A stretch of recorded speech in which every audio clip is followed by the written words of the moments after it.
Hey guys, what's up? Welcome back to my kitchen, where today I have a special guest. My little brother, Drew. Hello. There he is.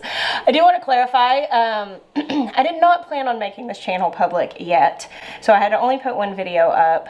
This is a new channel. It's called The Farmer's Table, where I'm sharing just recipes from my kitchen. And the algorithm decided to do me a favor and share that video everywhere, and I started getting lots of messages. People would be like, Jess, I think people are trying to rip you off, but no, it's me. This is my channel, and today I'm going to show you how to make something really tasty. All right, Drew, so I was thinking about making some hollandaise. I don't always put hollandaise on this, but since you're here.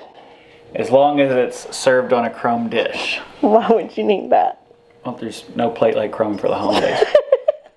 I can't eat hollandaise sauce without thinking of my brother, because he's been telling that joke for a really long time. My wife.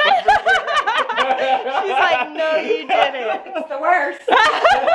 I do wonder how many waitresses have heard that joke come out of your mouth. Oh, at least 30. But no one's ever heard it from anyone else. And that's what matters. And as soon as people start finding out about it, it's going to take over. Oh, well, it might be over now. Sorry for you.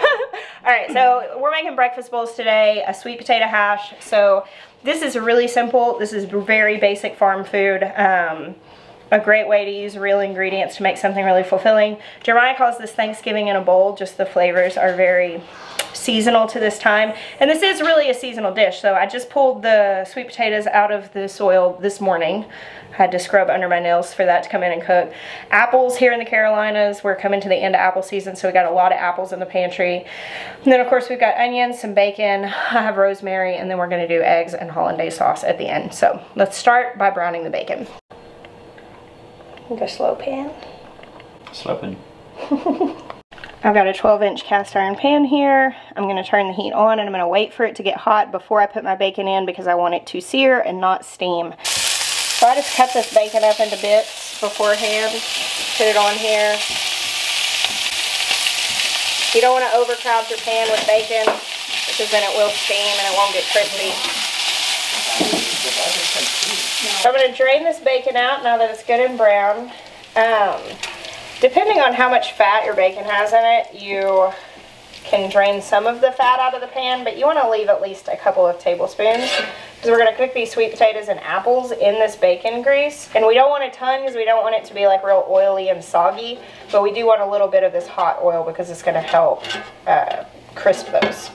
I've got my handy bacon grease holder, like any good Southern woman. I want to leave about 2 tablespoons in here. So that'll do it. Now here I have diced apples. I have sweet potatoes. These are purple and orange. They're both sweet potatoes. It's just different varieties.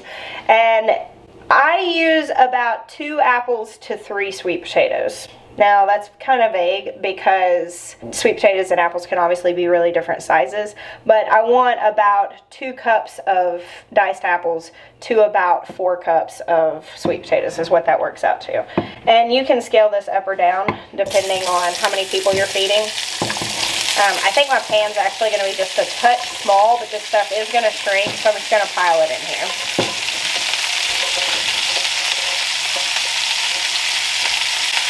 You do always want to make sure that your pan is hot before you put anything in grease. Get the grease hot. Not like screaming hot or anything, like medium-high heat where it's starting to shimmer. And that's going to, again, keep it from steaming, which is going to give you a sear on your potatoes. That's how you get crispy potatoes instead of soggy ones.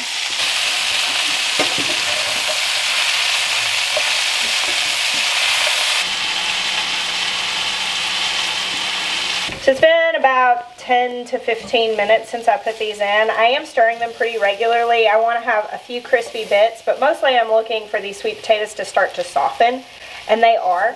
So what I'm going to do now is kind of push them to the side, which is going to keep softening them, and I'm going to put my onions in the middle. You don't want to put your onions in too early, because you don't want them to burn, but I do want them to get nice and soft. So I'll just leave it like this for a couple minutes and then start stirring it together. I don't feel like this really needs any more oil, but if you're feeling like your stuff is dry and it's starting to stick, you could put a little bit of butter here. If you reserve the bacon fat, you could put a little bit of that back on, or if you wanted, you could use like a splash of olive oil.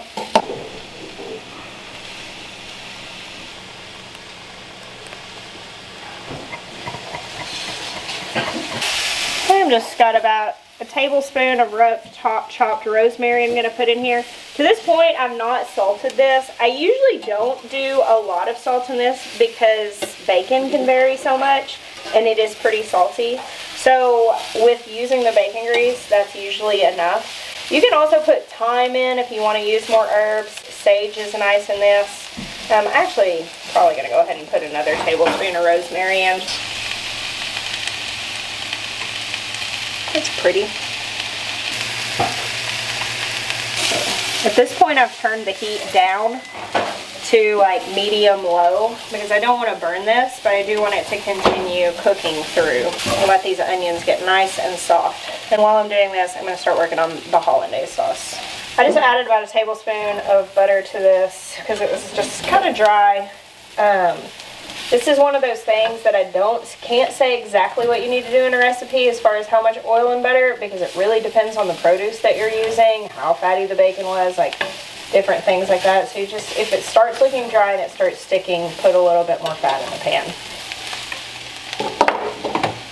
So I'm going to do Hollandaise sauce in the blender. I will be completely honest with you. This is not a no-fail thing.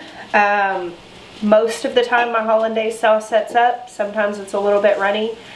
I'm not 100% sure why that is. I've made it so many times that I can't count, but occasionally it just doesn't do right, even with the exact same process. I think it probably has something to do with the freshness of the ingredients, but I'm really not sure. Either way, it still tastes really good and it still works with this recipe. I've got a few farm fresh eggs here. I need the yolks, so I'm going to separate them. I always crack farm fresh eggs in a separate bowl. I had a very terrible experience once where I was cooking about 4 dozen eggs for our extended family, and on the last egg that I was cracking into the bowl, it was rotten. That just can happen sometimes with farm fresh ingredients. Cracking into a rotten egg genuinely changes a person. Always take the precaution of having a separate bowl that I open it into instead of cracking into ingredients. I need 3 yolks.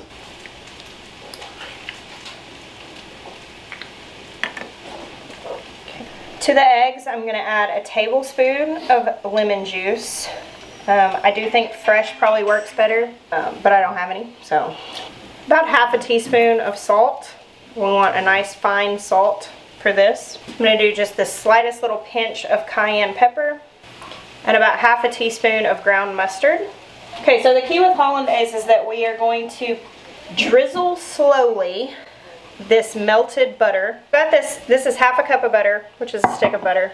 I've got it melted, and I'm going to turn my blender on low, and I'm going to very slowly drizzle this butter into the blender.